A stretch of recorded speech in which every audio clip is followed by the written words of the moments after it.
House of Aberffraw, Chapter 4. The Last Winter. Gwynedd, 1137, 1 year later. Scene 1. Leaving Aberffraw. Aberffraw had been awake before Gruffydd. That alone should have warned him. By the time he entered the great hall, the kitchens were already producing enough bread to feed a small army. Servants hurried between the doors carrying baskets and benches, while two musicians Gruffydd did not remember inviting were tuning their instruments beneath the gallery. Someone had even hung greenery around the entrance to the hall. Gruffydd stopped. He looked at the greenery, then at the musicians, then towards his wife. Angharad was directing two servants carrying a trestle table across the room. "What have you done?" She looked at him innocently. "Nothing. There are musicians. There often are. There is enough bread in that basket to feed half of Anglesey. You have a large family." Gruffydd narrowed his eyes. "I said I wanted nothing elaborate. And nothing elaborate is precisely what you shall have." A servant passed carrying an entire side of venison towards the kitchens. Gruffydd watched it go. "Of course." Before Angharad could answer, quick footsteps sounded behind him. "Grandfather." 4-year-old Maelgwn came running across the hall, his dark hair still disordered from sleep. Angharad's expression changed immediately. "Maelgwn." The little boy threw both arms around Gruffydd's leg. "Happy birthday, grandfather." Silence. Gruffydd looked down at him, then slowly towards Angharad.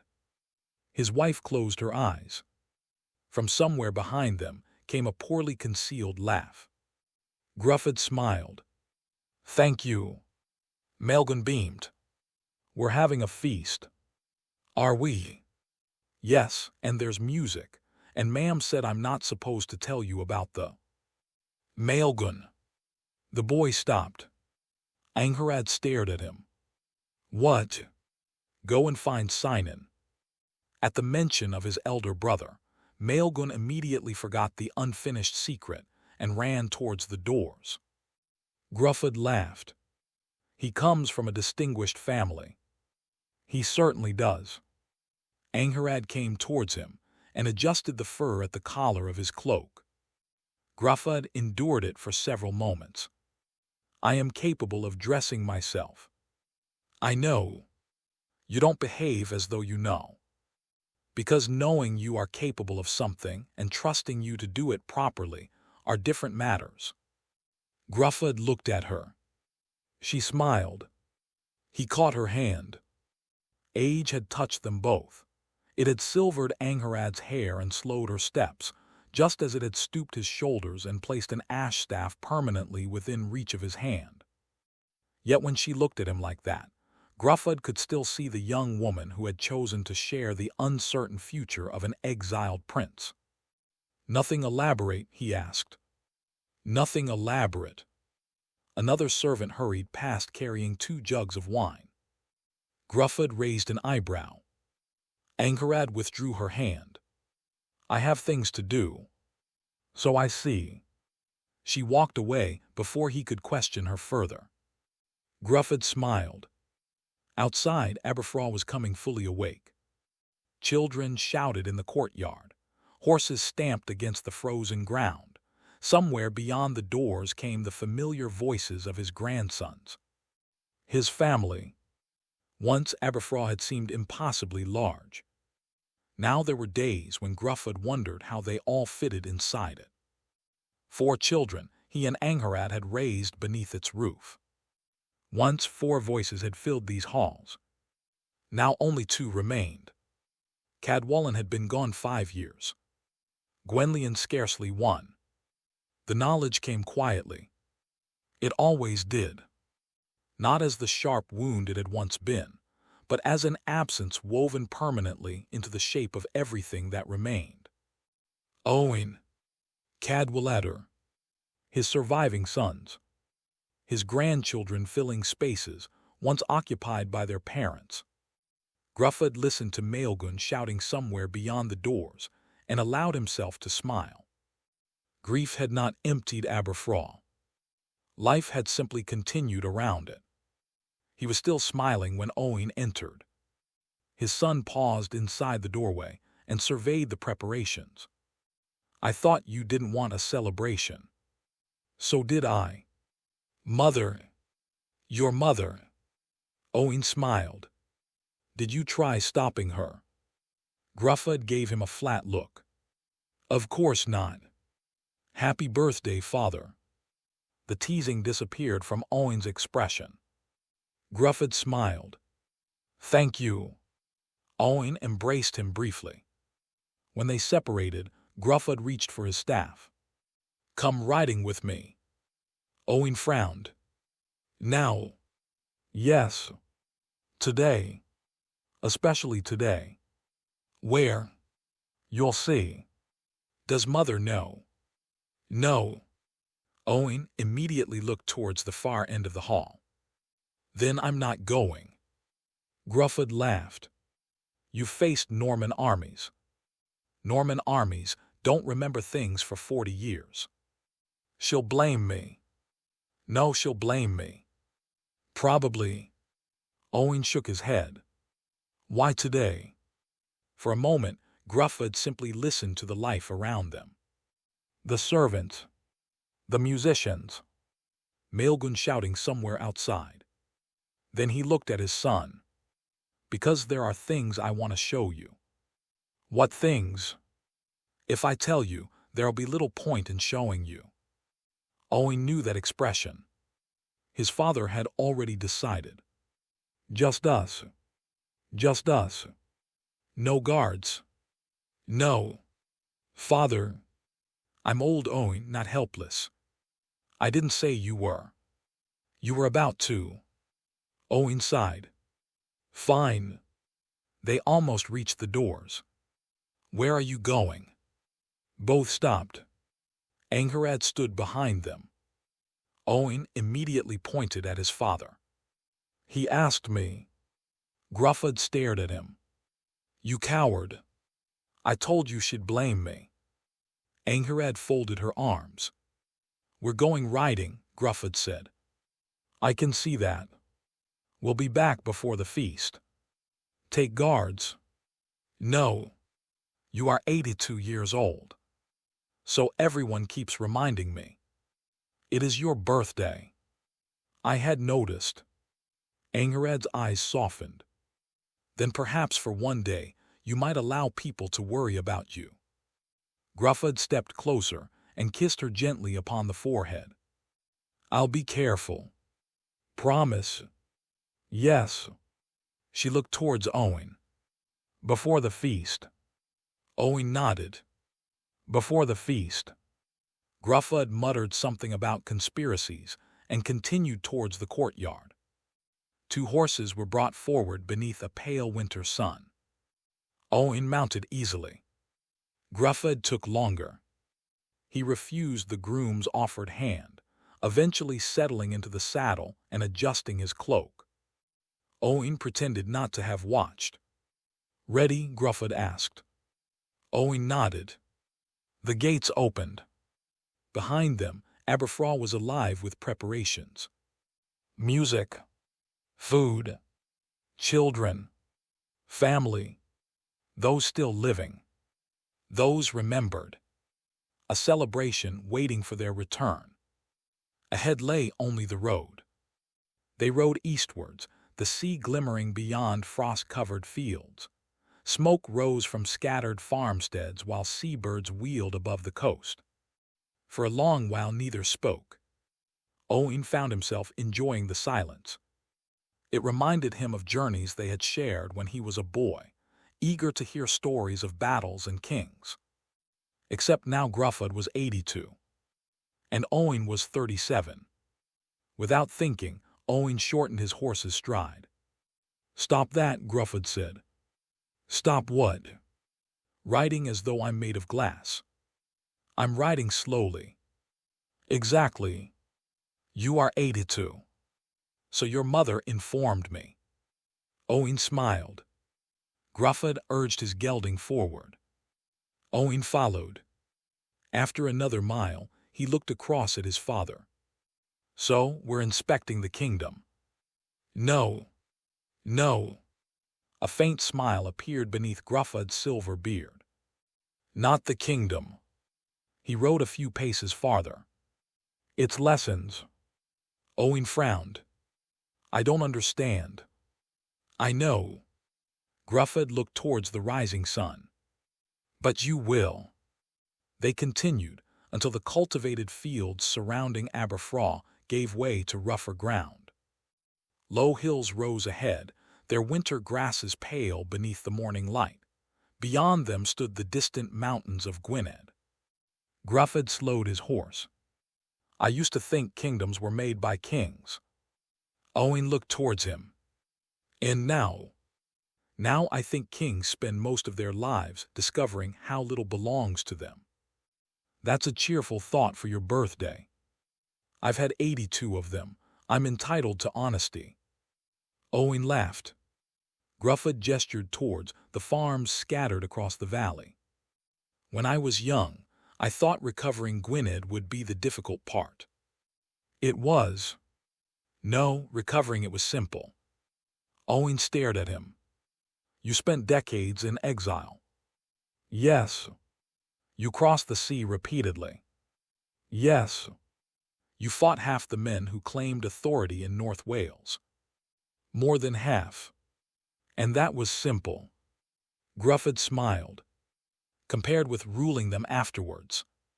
Owen conceded the point. "A battle gives you an enemy," Gruffydd continued. "You know where he stands, you know what he wants, you know what must be done." He nodded towards the valley. "This is harder." Owen followed his gaze. "Fields, sheep, a cart moving along a distant road, smoke rising from a cottage." "Why?" "Because those people don't care how many battles you've won." Gruffydd's voice had become quieter. "They care whether their harvest is safe, whether the road remains open, whether the lord collecting their dues takes what he is owed or twice what he is owed, whether their sons return from your wars." His eyes remained upon the valley. A king who forgets that eventually discovers he has no kingdom at all. Owen was silent. His father had taught him versions of that lesson before. But today he listened differently. Perhaps because Gruffydd was 82. Perhaps because it was his birthday. Perhaps because they were alone. Owen glanced behind them. Aberffraw had disappeared beyond the folds of the land. The music could no longer be heard. The feast waiting for them might have belonged to another world. Ahead the road curved towards the coast. Gruffydd's eyes remained fixed upon it. There was somewhere he wished to begin. Seen to the sea. They rode east across Anglesey for almost an hour before the land began to fall towards the Menai Strait. Ahead, the mountains of Gwynedd rose beyond the water, their winter slopes pale beneath the morning sky. Gruffydd slowed his horse. For several moments, he simply looked across. Owen followed his gaze. "So this is where we're going." Gruffydd smiled faintly. "You were beginning to wonder." "I was beginning to suspect you didn't know." "Careful." Owen laughed. They descended towards the shore. A small ferry waited beside a timber landing, broad enough to carry horses as well as men. The ferryman recognized Gruffydd immediately and hurried forward. "My lord." "2 horses." The man looked towards the mountains. "And 2 princes." Gruffydd shook his head. "The horses will cause you more trouble." Owen smiled. The animals were led aboard carefully. Gruffydd remained close to his gelding as the boat pushed away from Anglesey, one hand resting against its neck, while the animal shifted uneasily beneath the movement of the deck. Owen stood beside him. The current caught them. Slowly the shore receded. For a while neither man spoke. Gruffydd stared towards the mainland. "I've often wondered what you thought when you first came back," Owain said. "From Ireland. When you came to reclaim Gwynedd." Gruffydd looked towards the water. "I stood upon the Irish shore many times and looked this way." Owain tried to imagine it. His father young, exiled, Gwynedd somewhere beyond the sea. Not yet a kingdom, only a promise. "I was younger than you are now." "That seems increasingly difficult to believe." Gruffydd looked sideways at him. "Apparently 37 years have not improved your manners." "It's your birthday. I'm entitled to honesty." Gruffydd snorted. Then the humor faded. "I was certain God had chosen that year to restore Gwynedd. We crossed full of hope, villages welcomed us, men left their farms to join us, old friends embraced us." A faint smile appeared. Edwin of Tegingle was among them. Owain looked towards him. "Our mother's grandfather." "Yes. You fought together." At first. Gruffydd's gaze returned to the mountains. "Edwin was powerful. His support mattered. I was young enough to believe that every man who welcomed me had already chosen me forever." Owain said nothing. Then came Bronn or Urwa. Gruffydd's expression changed. "Trahian stood between me and Gwynedd. And you defeated him." "We did." For a moment, Gruffydd seemed to see another landscape entirely. Men died, good men, but when it was over, Trahian had been driven from the field. He smiled faintly. "And Gwynedd was mine." Owain waited. "Or so I believed." The ferry rocked gently beneath them. "I had crossed the sea in exile. I had gathered supporters. I had defeated the man who held my father's kingdom." Gruffydd shook his head. What else could victory possibly require?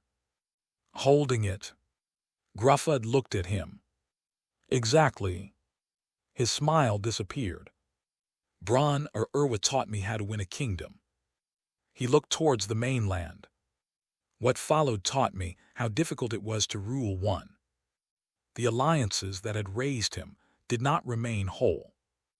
Old rivalries returned. Men who had agreed that Trahian should fall did not necessarily agree upon what should replace him. "And Edwin?" Owain asked. Gruffydd was quiet for a moment. "Edwin had helped me win." A pause. "Later he stood against me." Owain had heard the story before, but never like this. Not as the tale of an enemy. As the memory of a friend who had ceased to be one. "Did you feel betrayed?" "Of course." Gruffydd watched the water slip past the hull. "But I was too young to understand that support and loyalty are not the same thing." He glanced towards Owain. "A man may fight beside you because, for that moment, your interests are his. And afterwards, you discover whether he fought for you."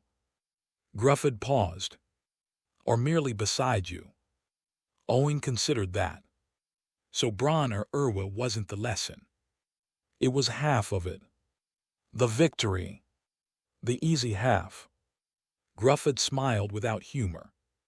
"Winning a battle gives a young man dangerous confidence." The mainland drew closer. "I believed defeating Trahian proved I was worthy of Gwynedd." "It didn't. It proved I could defeat Trahian." Owain laughed softly. Gruffydd did too. Then his expression grew thoughtful. "What came afterwards taught me patience. Edwin turning against you. Edwin, other lords, men whose loyalty shifted with circumstance, my own mistakes." He looked towards the mountains.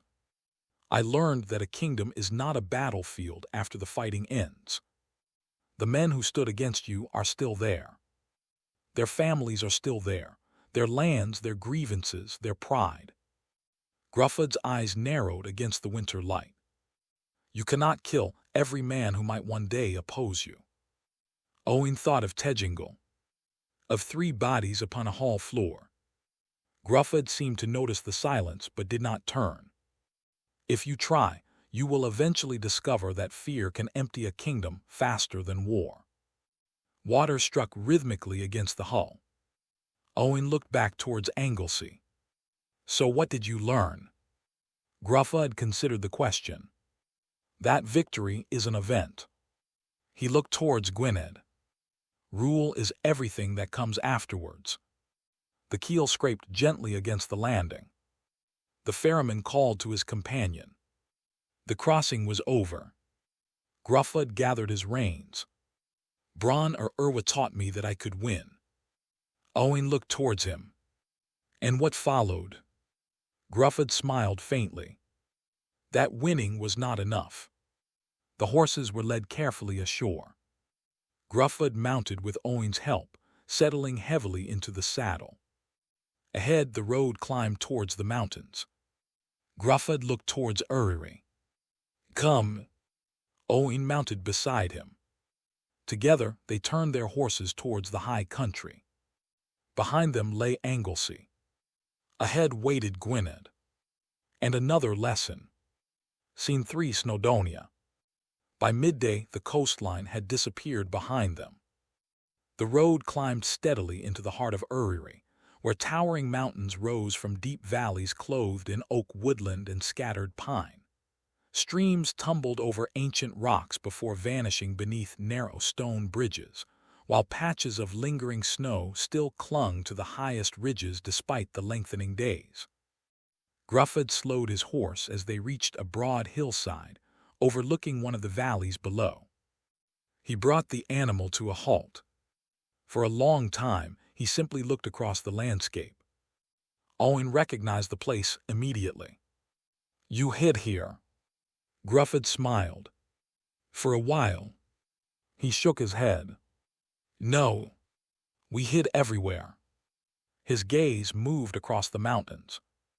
After Bronn or Urwa, I thought Gwynedd was mine. Owen said nothing. For a little while, perhaps it was. Gruffydd's expression became distant. But victory had not settled anything. The men who had stood together against Trahian began remembering their own quarrels. Old rivalries returned. Loyalties shifted. Edwin, among others. Gruffydd nodded. The kingdom I thought I had won began slipping away almost as quickly as I had taken it. He looked towards the high ridges. When it finally collapsed, I crossed back to Ireland. I stayed only long enough to gather my thoughts. Owen listened quietly. Then I came back. You raised another army. Gruffydd laughed softly. I had no army. No gold. No castles. No kingdom. I crossed alone. The word surprised Owen. Alone. I trusted no one to know I had returned. I slipped ashore by night and made for these mountains. His eyes wandered across the valley. They became my home. He pointed towards a dark outcrop high upon the hillside. I slept beneath those rocks one winter. Then towards the valley below. The monks there gave me bread whenever they dared. Shepherds warned me when armed men entered the mountains. Farmers hid me in their barns. I never remained in one place for more than a few nights. Owen looked around at the vast wilderness surrounding them. You survived here alone. Gruffydd smiled. I was never alone. He gestured towards the scattered farms nestled amongst the hills. The people of Gwynedd kept me alive. I was only the man they happened to be feeding. They were the ones reclaiming the kingdom. Owen had never considered it that way. I thought you rebuilt Gwynedd. Gruffydd shook his head gently. No king rebuilds anything alone. His gaze drifted south. It was during those years that I first came to know Rhys ap Tudor, the Prince of Deheubarth, the rightful prince. Gruffydd nodded. He had lost his father's kingdom, as I had lost mine. We first met not as rulers, but as hunted men. A faint smile crossed his weathered face.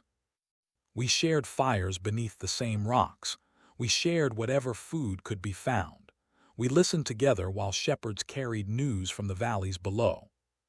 He laughed quietly. There were nights when the greatest feast either of us could imagine was another loaf of barley bread. Owen smiled. I find that difficult to picture. So do I. Gruffydd looked towards the mountains once more. But hardship has a curious way of revealing a man's character. I learned that Rhys never complained. He never blamed others for his misfortune. He waited and prepared. We both did. His voice became thoughtful. We built friendships instead of armies, support instead of ambition.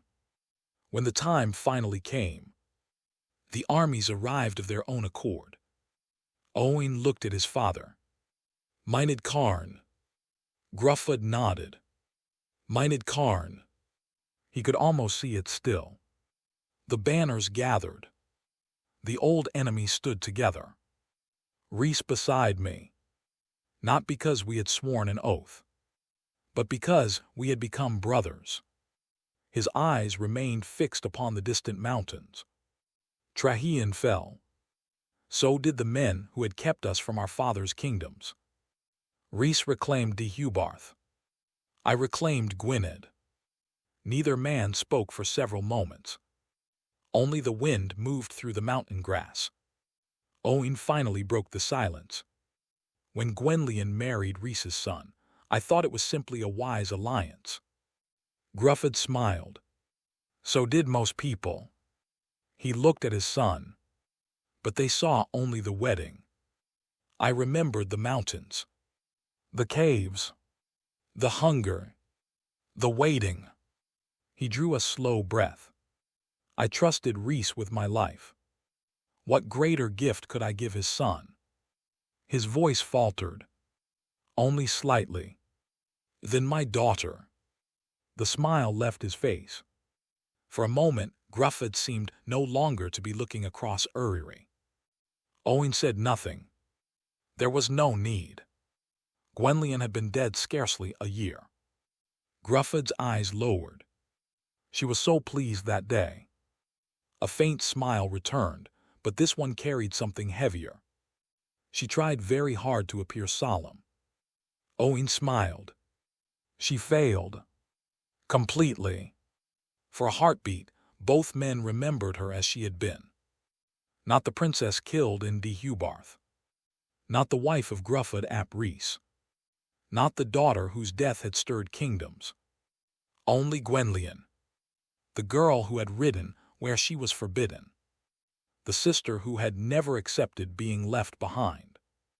The daughter Gruffydd had once given into the household of his oldest friend's son, believing her whole life still lay ahead of her. Gruffydd looked back towards the mountains. I thought that marriage was part of the future. His voice had become quieter. At my age, you learn how often the future becomes memory. Owen looked towards him. Gruffydd drew a slow breath. But I would make the same choice again. Even knowing. He met Owen's eyes. I did not give Gwenllian away to seal a bargain. I gave her to a family I trusted. That distinction mattered. Owen understood. The marriage had not begun a friendship. It had honored one. Gruffydd looked once more across Uriri. Kings make alliances. He paused. Friends become family. He rested a hand upon Owen's shoulder. Never forget that. The strongest kingdoms are not built by one prince. He smiled gently. But by faithful friends. They remained upon the hillside a while longer. Below them, the valleys of Uriri lay peaceful beneath the winter sun. To Owen they had always been the mountains that protected Gwynedd. To Gruffydd, they would always be the mountains that had saved it. Scene 4: the Norman castle.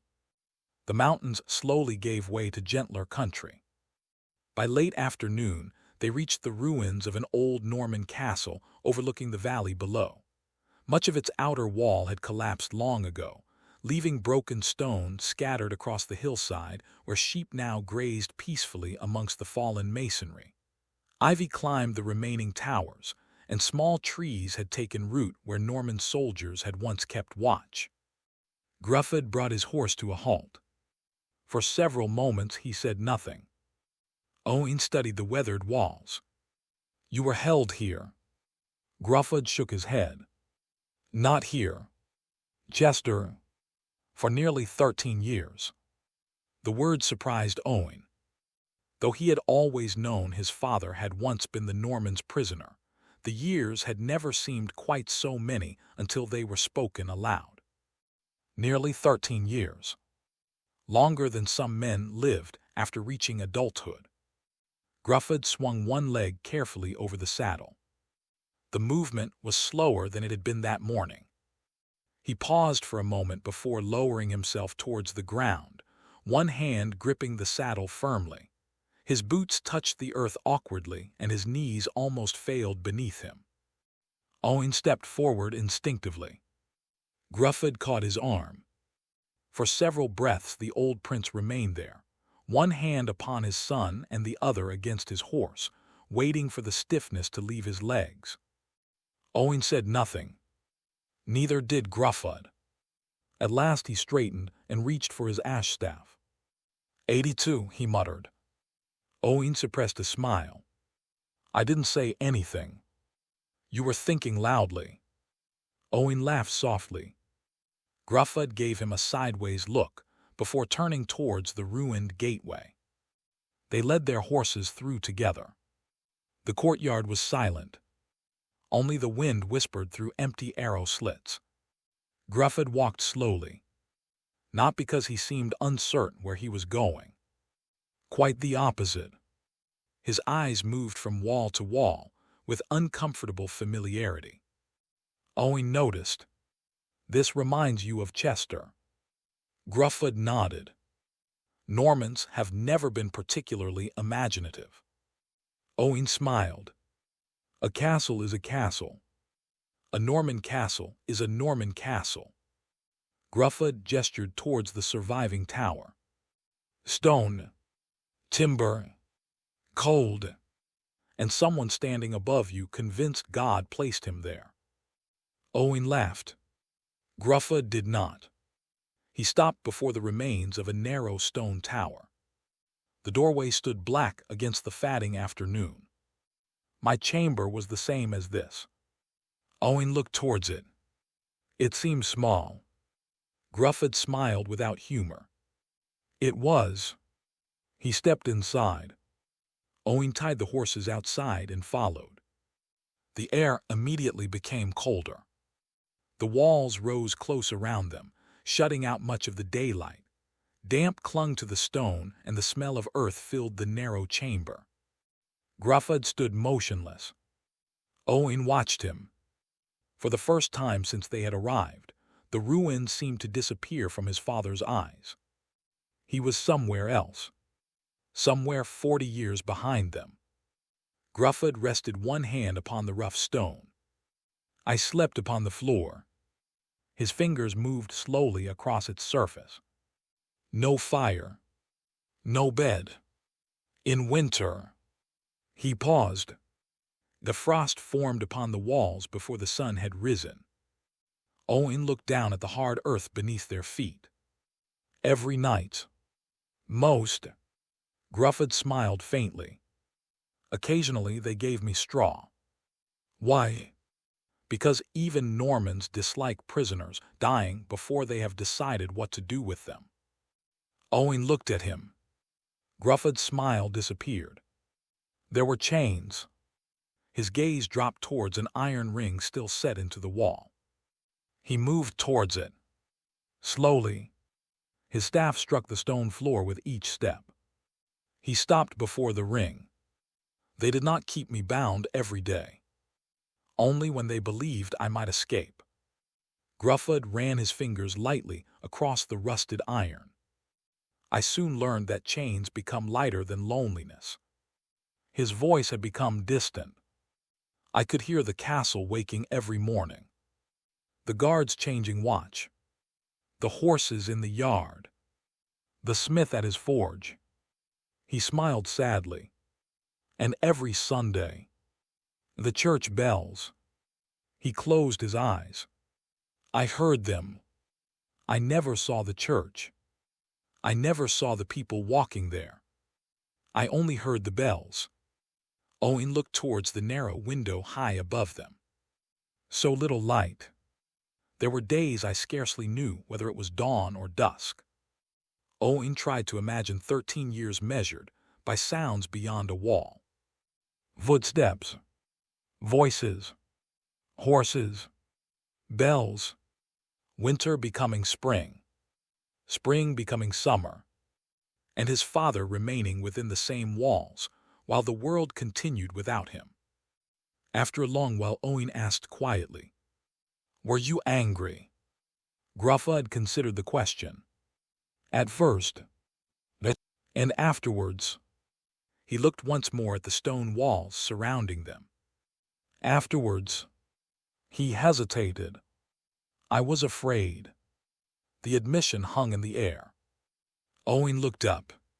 His father had faced Norman armies, civil war, exile, defeat.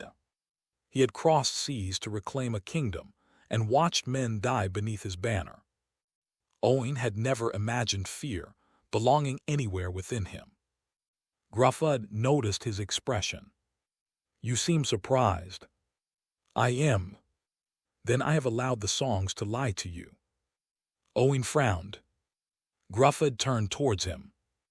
"Every brave man is afraid. The difference is what he does afterwards."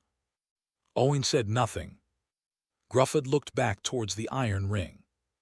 "I was not afraid of dying." He rested his hand against the ancient stone. "I was afraid of being forgotten."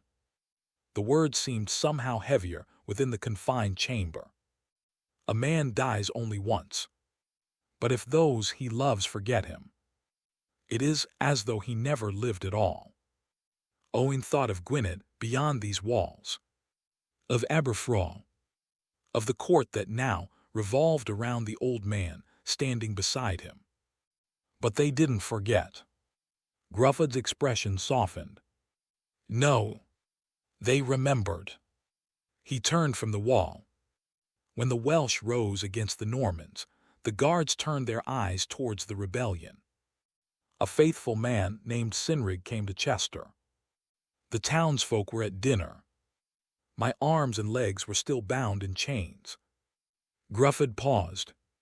He lifted me onto his shoulders and carried me out through the streets. Owen stared at him. "He carried you?" Gruffa nodded. "Like a sack of grain." Despite himself, Owen smiled. "I imagine you complained." "Constantly." That brought a laugh from him. Then Owen looked again at the iron ring. "He risked his life." Gruffa nodded. "He did. Not because I was stronger than other men. Not because I was a prince. But because he remembered who I was." He looked steadily at his son. He remembered Gwynedd. Owen thought for a moment. So one man saved a kingdom. Gruffa smiled gently. "No. A kingdom saved one man." Owen frowned slightly. Gruffa tapped his chest. "The Normans could imprison my body, but they could never imprison the loyalty of my people." He looked around the little chamber. "I carried Gwynedd here." His hand remained against his chest. "But Gwynedd carried me too." For a long moment neither of them spoke. Then Gruffa turned towards the doorway. He stepped back into the fading sunlight. Owen followed. Behind them, the ruined tower stood as a monument to power that had once seemed unbreakable. Now ivy covered its walls. Grass grew in its courtyard. Sheep wandered where armed men had once stood guard. Only the wind remained. Gruffa looked back at the tower. I used to dream of seeing Norman castles like this. Ruined. Empty. He smiled faintly. I wasn't particular. Owen laughed. Gruffydd turned towards the horses. The old prince walked more slowly now. The cold chamber had stiffened him further, and the long day's riding showed in every step. He leaned more heavily upon the ash staff as he crossed the courtyard. Owen noticed, but did not offer his arm. Not yet. They passed through the broken gateway and reached the horses. Gruffydd placed his staff across the saddle and gathered the reins. Then he put one foot into the stirrup. He gripped the saddle, pushed himself upwards, and stopped. His leg trembled beneath him. Gruffydd dropped back to the ground. He stood silently for a moment, then tried again. This time he barely rose at all. Owen stepped closer. Father, I can mount a horse. I know. Gruffydd looked at the saddle, then at Owen. A reluctant smile touched his face. Apparently not this one. Owen laughed. He moved beside him and crouched slightly, lacing his hands together. Gruffydd looked down. What are you doing? Saving Gwynedd. Gruffydd stared at him. Owen managed to keep his face perfectly serious. You said a kingdom saved one man. For a moment, Gruffydd said nothing. Then the old prince laughed.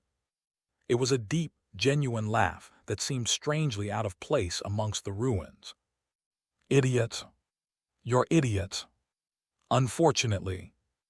Gruffydd placed his boot into Owen's hands. Do not throw me over the other side. I'll try to restrain myself. Gruffydd gripped the saddle. Ready. Ready. Owen lifted. Gruffydd pulled. For one precarious moment, the old prince lay almost across the horse's back, before managing to swing his other leg over and settle heavily into the saddle. He sat there catching his breath. Owen looked up at him. Comfortable? No. Secure? Probably. Alive? Gruffydd glared down at him. Do you intend to continue? I was considering it. Don't. Owen grinned and reached for his own horse. Behind him, Gruffydd muttered. Cynrig was better at this. Owen stopped. He turned slowly. Gruffydd's face remained perfectly serious. For half a heartbeat, Owen simply stared at him. Then he laughed. Even Gruffydd began to laugh. To be fair, Owen said as he placed his foot in the stirrup, you were considerably lighter then. Gruffydd's expression hardened immediately. Careful. Owen swung easily into the saddle. Apparently 37 years still haven't taught me when to stop. No. Gruffydd gathered his reins. They have not. The humor slowly faded. Gruffydd looked back towards the ruined tower. For several moments, he simply watched it. When he spoke again, his voice was quiet. A prison may chain a man's hands. Gruffydd looked east towards the mountains they had crossed together. But it cannot imprison his purpose. He turned to Owen. And no prince, however great, reclaims a kingdom alone. A ruler is only as strong as the people who remember him. Owen nodded quietly. He was beginning to understand. His father had not reclaimed Gwynedd because he had never suffered. He had reclaimed it because suffering had never persuaded him to forget who he was. And because Gwynedd had never forgotten him. Gruffydd nudged his horse forward. Owen followed. Behind them, the ruined castle slowly disappeared behind the hills. Scene 5: The church and village. The afternoon sun hung low as father and son left the old Norman fortress behind them. The road descended gently into a broad valley where scattered farmsteads nestled amongst fields enclosed by low stone walls. Sheep grazed peacefully upon the hillsides, while smoke drifted from the roofs of timber halls standing beside the winding stream. Gruffydd rode more heavily in the saddle now. The long journey had begun to show in the old prince's posture, and Owain noticed that he no longer sat quite as straight as he had that morning. Yet whenever the road offered the quickest route home, Gruffydd seemed to find another path. Another place. Another memory. At the center of the settlement stood a small stone church. Its weathered bell tower rose above the surrounding cottages, while a simple wooden cross marked the entrance to the churchyard. Children chased one another between the nearby houses, their laughter carrying across the crisp winter air. As Gruffydd and Owain approached, a farmer looked up from repairing a fence. Recognizing the old prince, he removed his cap and bowed his head. "My lord." Gruffydd raised a hand. "Good afternoon." Others soon noticed them. A woman carrying a basket of bread smiled warmly. "God bless you, Prince Gruffydd." "And you." An elderly shepherd lifted his staff in greeting. A boy carrying firewood stopped to stare, until his mother hurriedly reminded him to bow. Gruffydd chuckled. "Leave him be." The boy looked up. "You'll lose those logs if you keep staring at me." One slipped from his arms. His mother laughed. So did Gruffydd. The greetings were offered without ceremony, without fear, without obligation, simply with affection. The horses continued slowly along the road. Owain watched the villagers return to their work. "They love you." Gruffydd looked around the peaceful settlement. "They love Gwynedd. You know what I mean." "I do." Gruffydd smiled. "That doesn't make me wrong." They reached the church. Gruffydd drew his horse to a halt beside the low churchyard wall. Owain stopped alongside him. For a while they simply watched.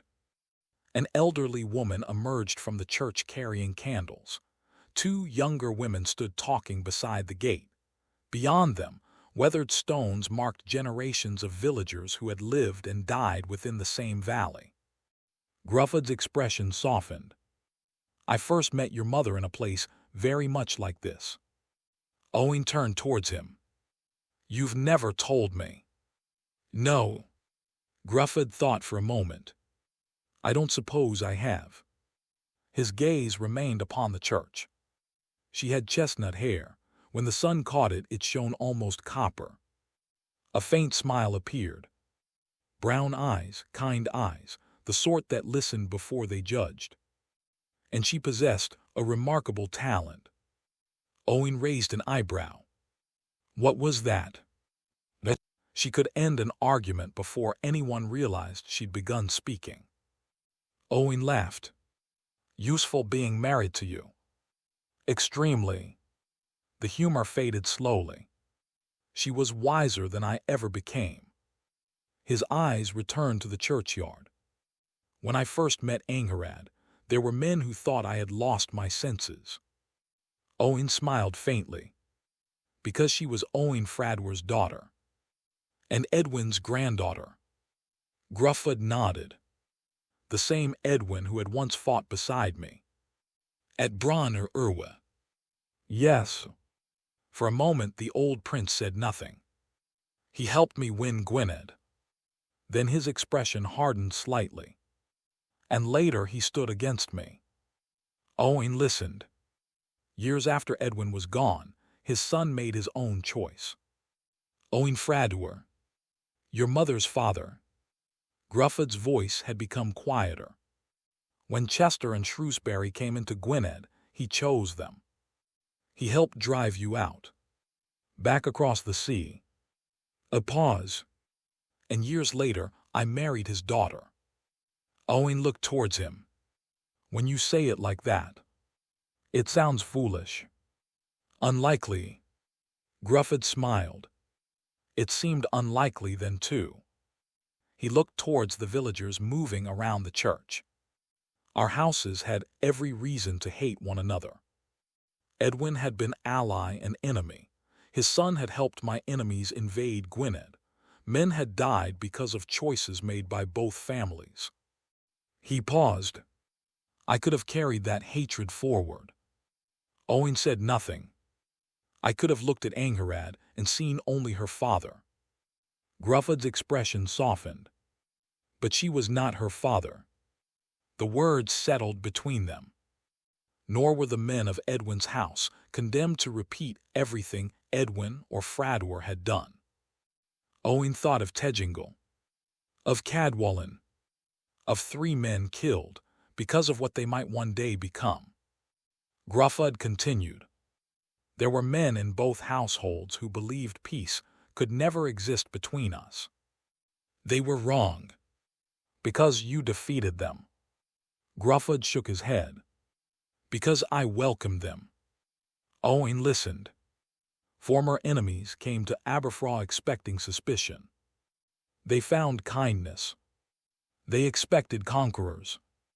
They found family. Gruffydd's expression softened again. Much of that was your mother's doing. The house of Edwin remained proud. But they became loyal to Gwynedd. Not because I frightened them into obedience, but because Angharad showed them they still had a place within the kingdom. Owain considered that. She made enemies into family. Yes. Gruffydd smiled faintly. A much rarer victory than killing them. A sudden burst of laughter interrupted them. 2 little boys raced across the open ground beside the church, one chasing the other with a crooked wooden sword. An elderly shepherd shouted after them. They ignored him completely. Nearby, women exchanged bread and wool. A farmer led cattle towards a buyer. Somewhere behind the houses, a dog barked. No one looked towards the hills expecting raiders. No one hurried behind walls. No one seemed particularly concerned that the Prince of Gwynedd sat upon a horse only a few yards away. Gruffydd watched them, then slowly raised one hand. This, he paused, is my greatest victory. Owain followed his gaze. The cottages, the church, the children, not Chester. No. Myned Carn. No. Gruffydd looked across the village. Not castles. Not battles. Not the lands I reclaimed.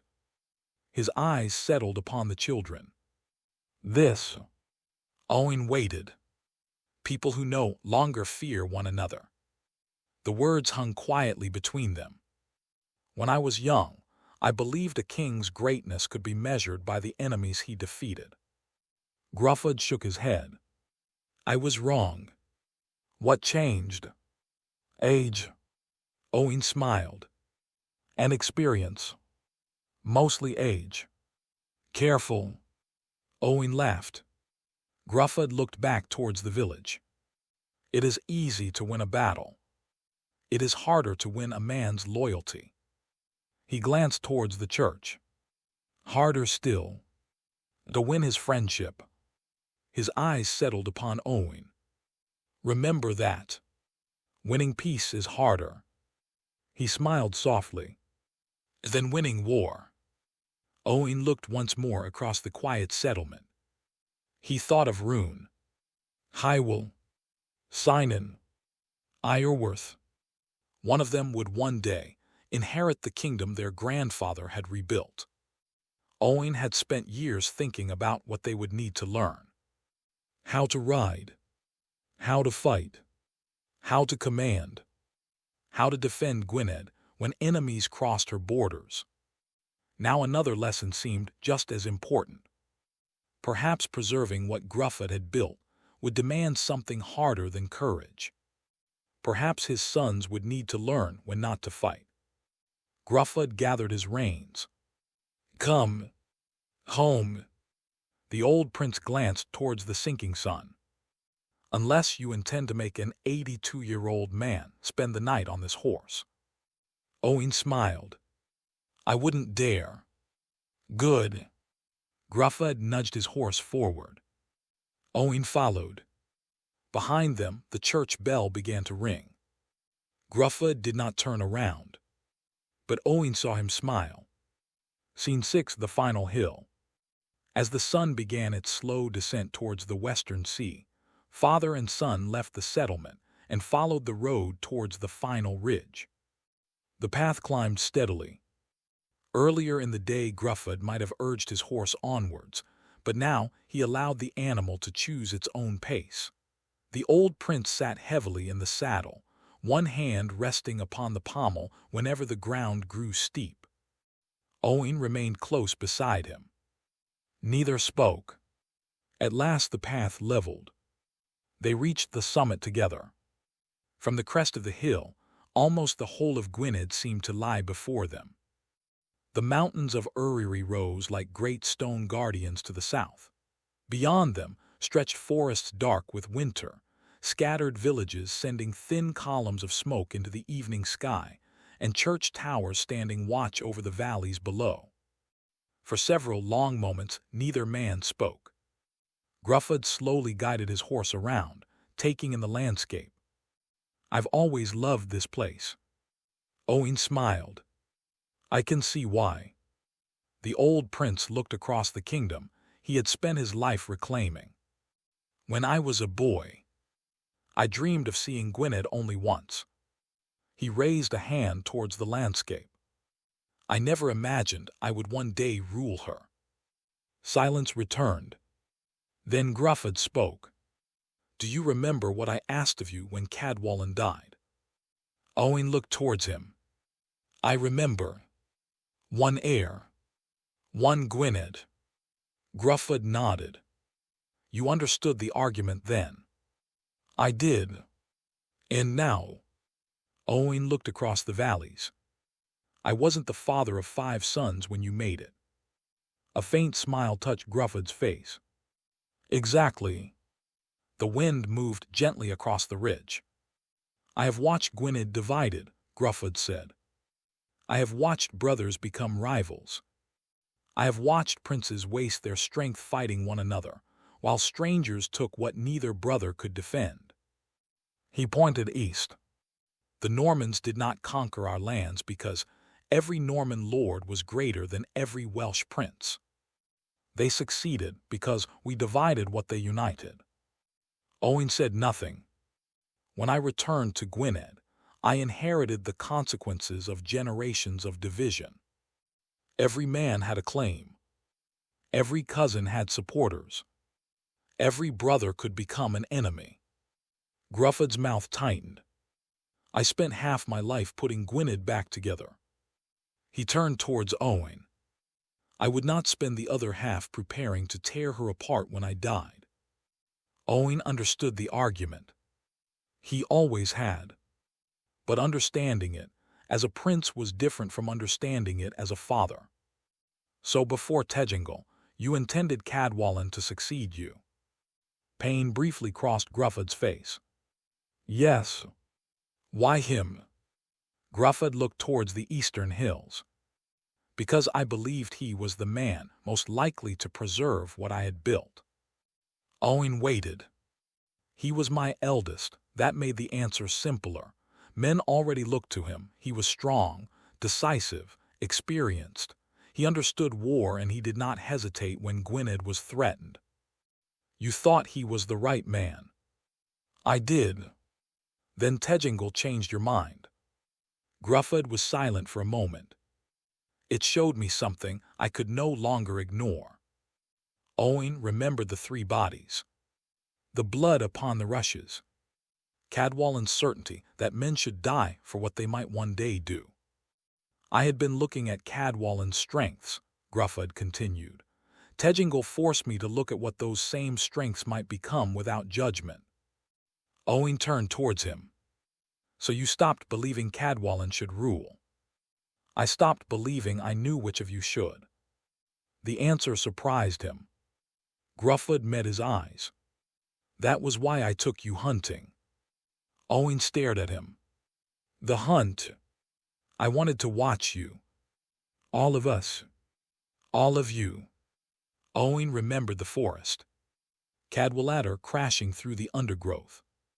Cadwallon waiting for the moment to strike. His own bow drawn upon the stag before he had lowered it again. And afterwards, I kept watching. For 7 years. Gruffydd nodded. Until Cadwallon died. His expression tightened. For a moment he looked away. "Do not mistake me, Owain." Owain said nothing. I stopped believing Cadwallon should inherit Gwynedd. Gruffydd's voice softened. I never stopped loving him. The words hung between them. He was my son before he was ever my heir. Gruffydd looked east again. I watched him grow. I watched him become a man. I was proud of him more times than I could count. A pause. Tejingle changed what I believed about his judgment. His jaw tightened. It did not change what he was to me. Owain lowered his eyes. Gruffydd continued only after a moment. His death forced me to make the judgment I had hoped I still had time to make. And you chose me. Yes. Owain looked away. Cadwallader might have hated you for that. I know. And you still believe it was right. Gruffydd did not hesitate. Yes. Even knowing what it might have done between us. Gruffydd's expression saddened. That is the price. For whom? For all of us. He looked towards the mountains. There is no law of succession that can remove ambition from men. Divide Gwynedd and brothers may fight over borders. Choose one heir and brothers may fight over the throne. Owain frowned. Then what have you solved? Gruffydd turned towards him. I have ensured that if the right man succeeds, there is still one kingdom left to rule. Owain fell silent. I do not pretend my choice is without danger, Gruffydd continued. I know what resentment can grow between brothers. I know what I have asked of you. And I know what I have denied Cadwallader. He paused. But a king cannot refuse a difficult choice merely because his sons may hate him for making it. Owain thought of his own children. Rune, Hywel, Cynan, Iorwerth, Maelgun. You still expect me to do the same. It was not a question. Gruffydd nodded. When the time comes. How? Gruffydd smiled sadly. That question has frightened me more than any battle. Owain had not expected that. Love them all. Teach them all. Give each of them the chance to become worthy. Gruffydd paused. Then choose. Not the first. Not the favorite. The right one. The man you truly believe can preserve Gwynedd. Owain looked towards the mountains. And if the others hate me, they may. If they hate each other, they may. What if I choose wrongly? Gruffydd was silent for a moment. Then pray. For no father can know the future. He looked across Gwynedd. We can only judge the men our sons have become. And trust God with the men they will become after we are gone. The winter wind swept softly across the ridge. Owain understood. His father was not teaching him a new law. He was asking him to accept the burden of one already placed upon them both. One Gwynedd. One prince. One kingdom. Slowly Owain nodded. I understand. Gruffydd looked towards him. That is not the same as agreeing. No. Owain smiled faintly. But I understand why you did it. For a moment Gruffydd simply watched him. Then he smiled. Not with triumph, but with relief. Come. Home. Gruffydd nodded. Home. They descended slowly towards the Menai shore. By the time they reached the water, dusk had begun to settle. A ferry carried them and their horses across the strait, the mountains of Gwynedd darkening behind them as Anglesey drew closer ahead. Neither man spoke during the crossing. There was nothing more Gruffud needed to say. Once ashore, Owain helped his father back into the saddle. Together they followed the road towards Aberffraw. Behind them lay the kingdom Gruffud had spent a lifetime rebuilding. Ahead waited his family. The kingdom would outlive him. That had always been enough. Scene 7, the Royal Chapel. By the time they returned to Aberffraw, dusk had settled across Anglesey. They heard the music before they reached the gates. Gruffud slowed his horse. Somewhere beyond the walls, a harp was playing. Then another joined it. Owain glanced towards his father. Nothing elaborate. Gruffud sighed. I should have known better. As they drew closer, the smell of roasting meat drifted across the road. Smoke rose from the kitchens, and warm light spilled from almost every window of the great hall. Gruffud stared. Is that another musician? 3, I think. I asked for 2. You asked for none. Exactly. Owain laughed. The gates opened. Immediately, the sounds of the household surrounded them. Servants hurried across the courtyard carrying platters and jugs. Children ran between the buildings despite repeated demands that they stay out of the way.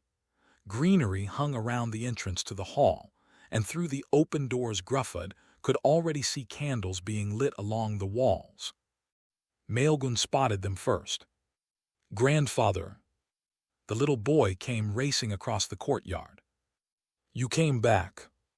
Gruffud raised an eyebrow. Was there some doubt? Grandmother said you'd better. Owain laughed. She did. Angharad appeared in the doorway. Her eyes went immediately to Gruffud. Then to Owain. The feast has been waiting. Owain smiled. Only a little. Owain, we're here. A groom came forward. Gruffud swung one leg carefully over the saddle. This time he did not refuse help. The groom steadied the horse while Owain stood beside him, one hand ready at his father's arm. Gruffud lowered himself slowly. His boots touched the ground. For a moment he remained there, one hand gripping the saddle while stiffness settled through his legs. Then he straightened. The day's riding had taken more from him than he intended to show. Angharad noticed anyway. She always did. You've tired yourself. I've spent the entire day sitting on a horse. At 82. So everyone keeps reminding me. She came closer.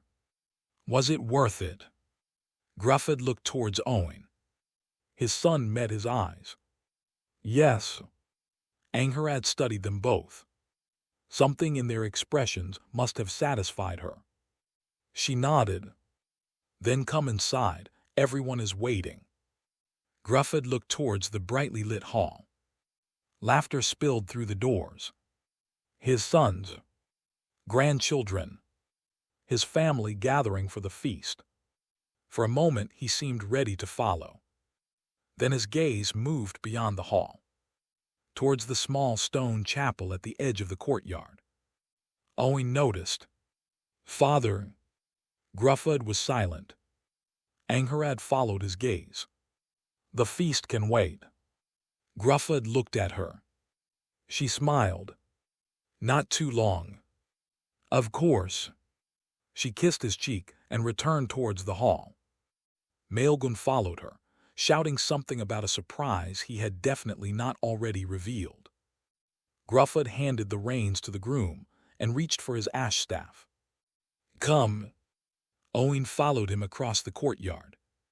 With every step, the sounds of the celebration faded. The chapel door creaked softly as Gruffud pushed it open. Warm candlelight spilled across the worn stone floor. Inside, everything was quiet. Beyond the walls, Aberffraw prepared to celebrate Gruffud's life. Here there was only the crackle of beeswax candles and the faint lingering scent of incense. At the eastern end, stood a simple stone altar beneath a carved wooden cross. Gruffydd removed his cloak. Then, using the end of the altar for support, he lowered himself carefully to his knees. Owain remained near the door. He had seen his father pray countless times. Before battles, before councils, after victories, after deaths. Tonight felt different. Longer, more deliberate. Gruffydd bowed his head. Owain could not hear the words. Perhaps there were none. At last the old prince crossed himself. He placed one hand against the altar and slowly pushed himself upright. The effort showed. Owain stepped forward, but Gruffydd was already standing. He gave his son the faintest glance. Owain stopped. Gruffydd walked towards an ancient oak chest resting against the wall. Its iron bands had darkened with age, and the wood had been worn smooth by generations of hands. He rested one hand upon the lid. "This crossed the sea with my father." Owain looked at the chest. "And crossed it again with me." Gruffydd lifted the lid. Inside lay no crown, no jewels, no royal treasure. Only a sword. The leather grip had darkened with age. Faint marks covered the steel where countless sharpenings had slowly changed the shape of the blade. It was not beautiful. It was honest. Gruffydd lifted it carefully into the candlelight. "This belonged to my father, Sinan ap Iago." His fingers rested upon the worn grip. His grandfather Iago carried it as Prince of Gwynedd.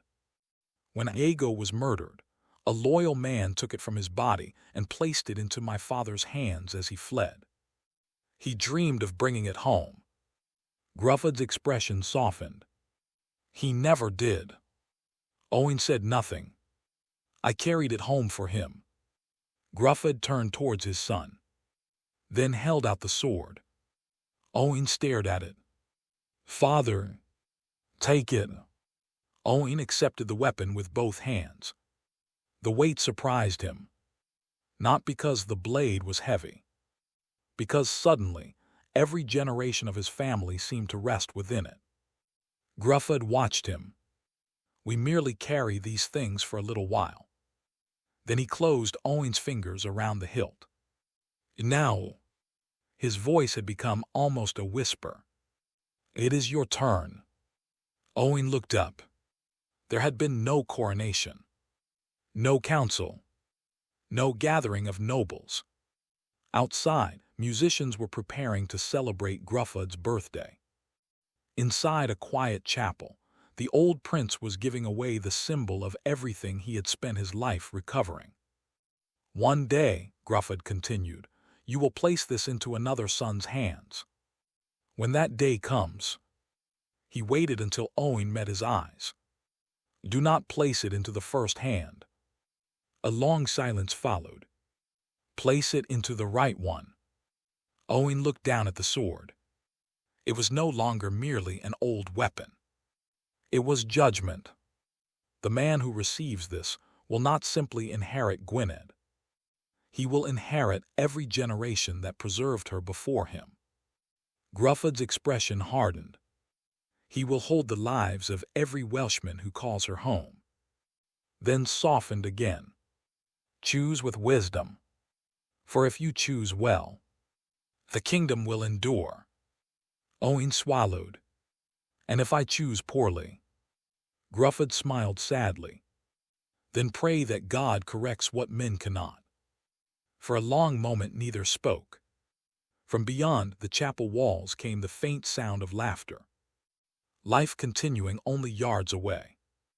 At last Owain lowered himself onto one knee. Not before the weapon. Before his father. Gruffydd looked down at him.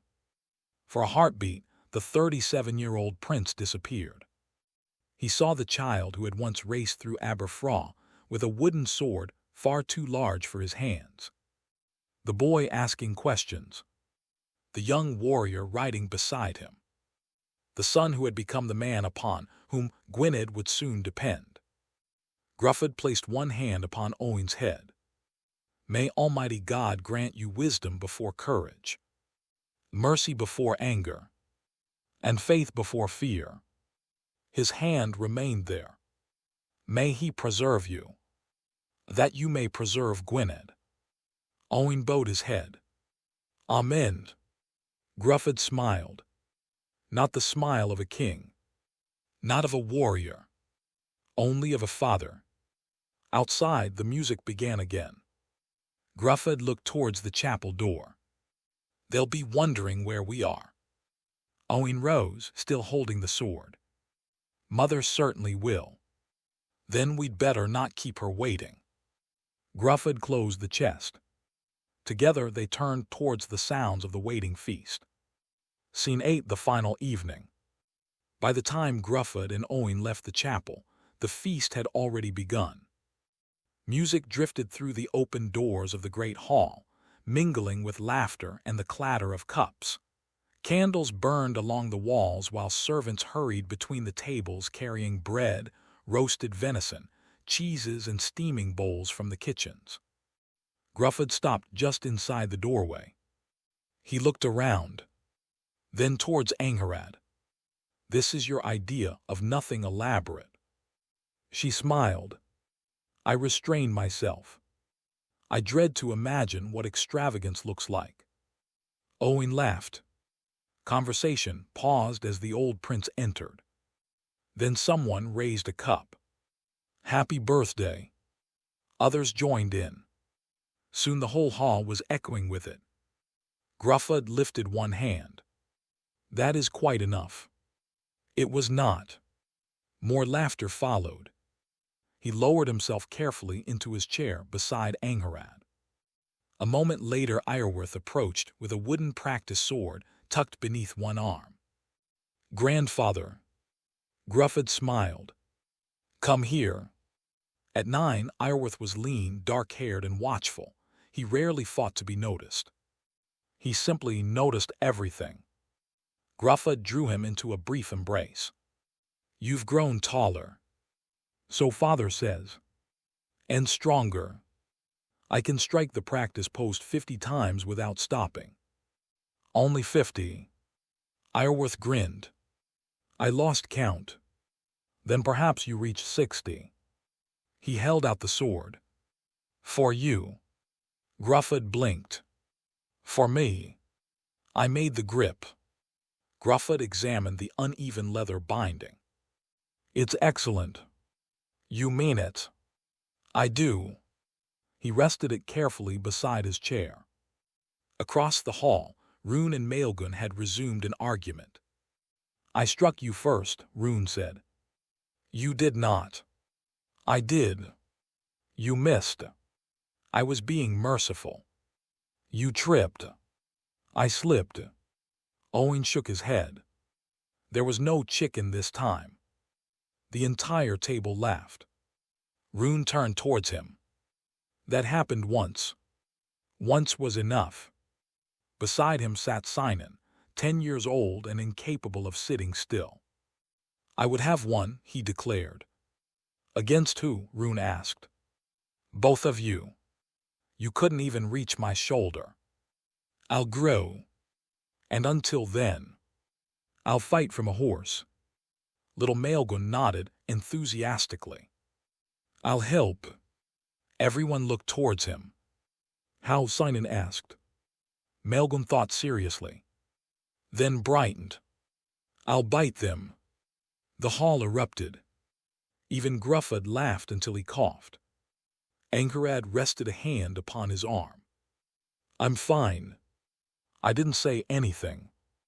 You were about to. Gruffydd recovered and looked back towards the boys. Rune. Sinan. Iorwerth. Maelgwn. And Hywel, still fostering away from Aberffraw. 5 grandsons. 5 different natures. Gruffydd wondered what men they would become. Then Maelgwn appeared at his knee. Grandfather. What now? The boy was hiding something behind his back. Angharad smiled. So that was the secret. Maelgwn looked horrified. You knew. Only because you've been carrying it around all day. He produced a small wooden horse. At least, Gruffydd thought it was a horse. One leg was shorter than the others, and the head considerably too large. I made it. Gruffydd accepted it solemnly. You did. Cynan helped. I only held the knife, Cynan protested. You cut the ears. One ear. Gruffydd examined it. It's magnificent. Maelgwn grinned. Really? The finest horse I've received all day. Owen raised an eyebrow. You received an actual horse this morning. Gruffydd looked towards him. I stand by what I said. More gifts followed. A cloak from Angharad. A carved cross from one of the priests. A leather-bound book from Owen. Wine from Cadwallader, accompanied by assurances that he had personally tested it for poison several times. Very thoroughly, Owen observed. For father's safety. Naturally. Gruffydd looked towards his youngest son. You always were devoted. Cadwallader placed a hand over his heart. I have sacrificed much. Mostly wine. A prince gives what he can. Gruffydd laughed and reached across the table, resting a hand briefly against Cadwallader's shoulder. For a moment, the younger prince's humor softened. Happy birthday, father. Gruffydd held his gaze. Thank you, son. Nothing more was needed. The finest gift Gruffydd had received that day, however, was no longer his. The old sword lay beyond the hall.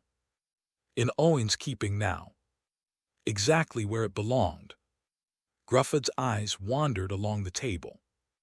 Angharad sat beside him. Owen was arguing with Cadwallader over whether falling between two horses could reasonably be described as changing mounts. GW ladies laughed nearby. The grandchildren crowded around them. It should have felt complete. Once there had been 4 children at Gruffydd and Angharad's table. Cadwallon, Owen, Gwenllian, Cadwallader. 4 voices. 4 lives stretching ahead of them. Now only 2 remained. Cadwallon had been gone 5 years. Gwenllian scarcely 1. Gruffydd felt the old ache stir. Not sharply. Age had taught him that grief did not always arrive as pain. Sometimes it was simply noticing the chair that should have been occupied. Remembering a laugh that should have answered another. He looked at Owen. Then Cadwallader. Gratitude and grief lived comfortably beside one another now. He could mourn the 2 he had lost without loving the 2 who remained any less. Perhaps that was another lesson of age. You did not replace the dead. You simply learned to treasure the living while they were still within reach. Cadwallader suddenly pointed towards Owen. That did happen. You did not leap from one horse onto another. I nearly did. You fell between them. I was changing horses quickly. The hall erupted once more. Gruffydd smiled. He thought of all the years when evenings like this had seemed impossible. The exile, the hunger, the prisons, the long years when the house of Aberffraw had been little more than a name carried by men scattered across the sea. Now his surviving sons sat together. His grandsons laughed together. No swords rested between them. No bitterness darkened the hall. Cadwallon and Gwenllian were gone. But they were not absent from the family that remained. Cadwallon lived in the memories of his brothers. Gwenllian in children growing up far to the south. Their places had changed. They had not vanished. Only family. Only Gwynedd. Angharad caught his eye. You've gone quiet. I'm thinking. That is dangerous at your age. Gruffydd smiled. You've been listening to Owen. What about? He looked towards the boys. Them. Angharad followed his gaze. They're becoming men. They're still children. For now. Rune was laughing as Maelgun tried to explain the difference between slipping and tripping. Sinan was whispering something to Owen that would almost certainly end badly. Iorwerth noticed a servant struggling with several cups and quietly rose to help without being asked. Gruffydd smiled. They've already begun becoming themselves. Angharad studied him. You look as though you're judging them. Perhaps I am. Should they be worried? No. Gruffydd looked from one grandson to the next. A prince learns his worth long before he wears a crown. They'll all make you proud. I believe they will. He looked around the hall. At Owen. Cadwallader. GW ladies. His grandchildren. The little wooden horse beside his chair. And in memory, 2 others who had once belonged to evenings like this. And if they remember evenings like this. His voice softened. Perhaps they'll make Gwynedd proud as well. For a while longer Gruffydd simply listened. The laughter. The teasing. The music. The ordinary sounds of a family at peace. To him, they were sweeter than the songs of any bard. Later, when the candles had burned low, and the youngest children were being carried sleepily towards their chambers, Gruffydd rose. Owen immediately stepped forward. I'll walk with you. Gruffydd shook his head. I've found the way often enough. Owen smiled. I don't doubt it. Gruffydd paused beside Cadwallader. His son looked up.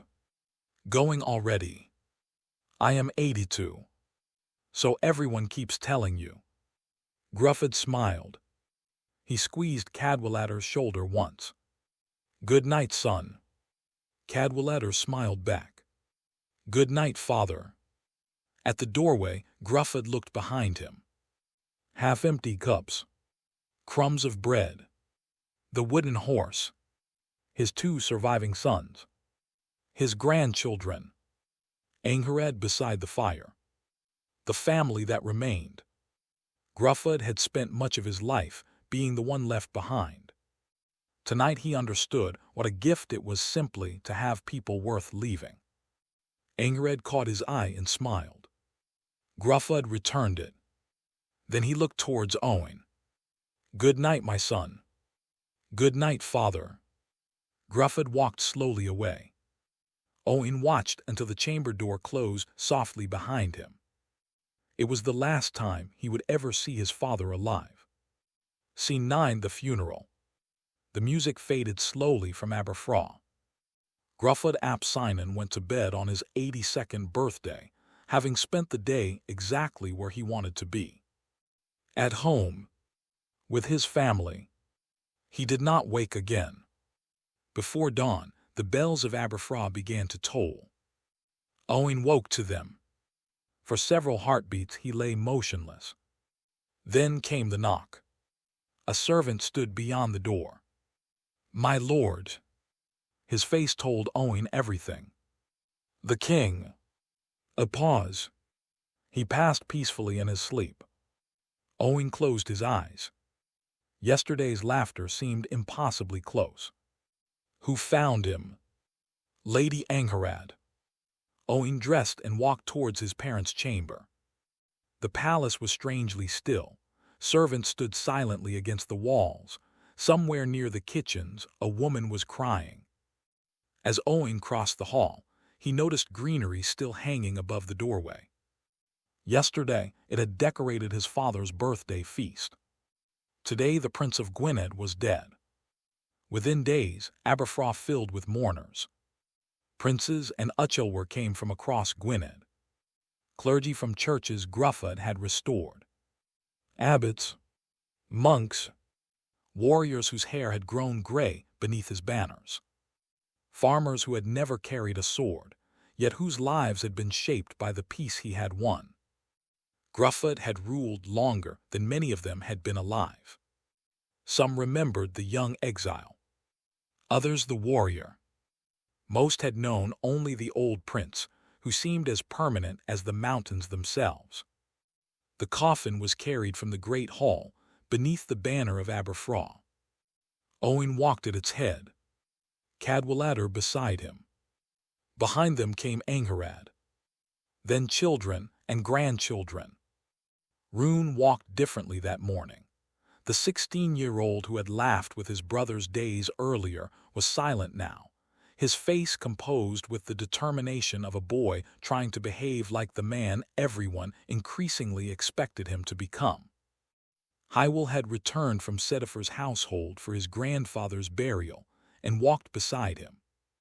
At 12 he was growing quickly, long-limbed and lean, with dark, untidy hair and finer features than Rune.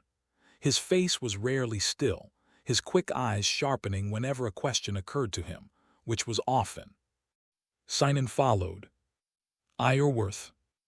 Little Maelgun held tightly to G.W. Lady's hand. The bells continued. Slow, measured, relentless. Inside the chapel, candles burned before the altar where Gruffud had knelt on his birthday. Owen's eyes went instinctively towards the old oak chest. Empty now. The sword was his. The bishop stepped forward. The Lord gave. His voice filled the chapel. And the Lord hath taken away.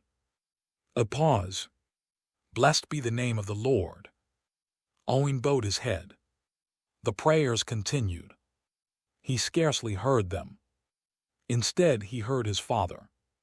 A kingdom does not disappear because one man loses a battle. Then another memory. A prison may chain a man's hands, but it cannot imprison his purpose. Then the village. Winning peace is harder than winning war. The hill. Not the first. Not the favorite. The right one. And finally this chapel. Gruffud standing before him with the ancient sword. Now, it is your turn. Owen opened his eyes. Only now did he understand. His father had not spent his final birthday simply remembering his own life. He had been preparing another man's. His. The prayers ended. Slowly, Gruffud's coffin was lowered into the tomb. Owen watched until it disappeared from sight. Gruffud ap Sinan, son of Sinan ap Iago, the exile who had crossed the Irish Sea to reclaim a kingdom he had barely known. The prisoner who refused to surrender his claim. The prince who returned again and again until Gwynedd was his. The father who somehow found time amongst all of it to prepare another generation to continue what he had begun. Now he rested among those who had gone before him. One by one the mourners approached. Some crossed themselves. Others knelt. Old warriors bowed their heads, tears running openly through gray beards. Then they departed. The chapel gradually emptied. Angharad remained longer than most.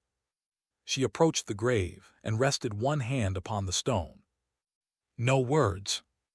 Whatever existed between husband and wife, after a lifetime together, belonged to them alone.